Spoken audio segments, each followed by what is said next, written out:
अस्सलाम वालेकुम मेरे प्यारे व्यूवर्स, कैसे हैं आप सब। आज हम बनाने लगे हैं बहुत ही आसान रेसिपी है। ठीक है, स्नैक्स के लिए। वैसे घर में अचानक कोई मेहमान आ जाए तो हम इसे बना सकते हैं फौरन से। जिसके लिए ये है चिकन कटलेट्स, जिसके लिए हमें चाहिए आलू, श्रेडेड चिकन और बंद गोभी। और स्पाइसेस में हमें कोई ऐसी चीजों की जरूरत नहीं है। उसके लिए चाहिए सॉल्ट, ब्लैक पेपर और थोड़ा सा चाट मसाला।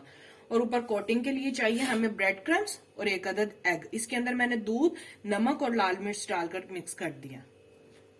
हाँ जी व्यूवर्स, ये देखें। अब इसमें हम एक बोल लेंगे, इसमें हम आलू डाल देंगे। आलू बॉईल करने के बाद ना इनको सेट होने के लिए थोड़ी देर के लिए आप जो है 5 से 10 मिनट के लिए फ्रिज में रख दिया करें, फिर ये बहुत अच्छे तरीके से सेट हो जाते हैं।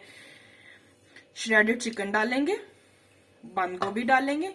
ये बहुत इजी रेसिपी है। जैसे घर में कोई अचानक से मेहमान आ जाए, कुछ नहीं है, आप इसको चाय के साथ, कोल्ड ड्रिंक के साथ बना सकते हैं। और ये हम स्पाइसेस डालकर इनको अच्छे तरीके से मिक्स कर लेंगे। अच्छे तरीके से मिक्स करना है इन सब चीजों को। ठीक है, ये देखें, इतना सा हमने पेस्ट लेना है। इसको कटलेट्स की शेप हमने दे देनी अच्छे तरीके से देकर।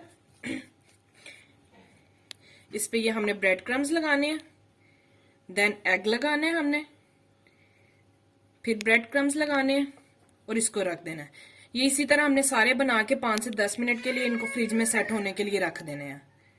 जी व्यूवर्स, ये देखिए अब हमने बना लिए। ऑयल को मीडियम टू हाई फ्लेम पर थोड़ा सा हीट अप करना है, क्योंकि आलू है, इनको गलने में टाइम नहीं लगेगा और इसको सिर्फ गोल्डन ब्राउन करना है। ये हम अपने कटलेट्स में डाल देंगे। हाँ जी व्यूवर्स, ये देखें हमारे क्रिस्पी से कटलेट्स जो हैं तैयार हैं। 5 मिनट की रेसिपी है। ये देखें,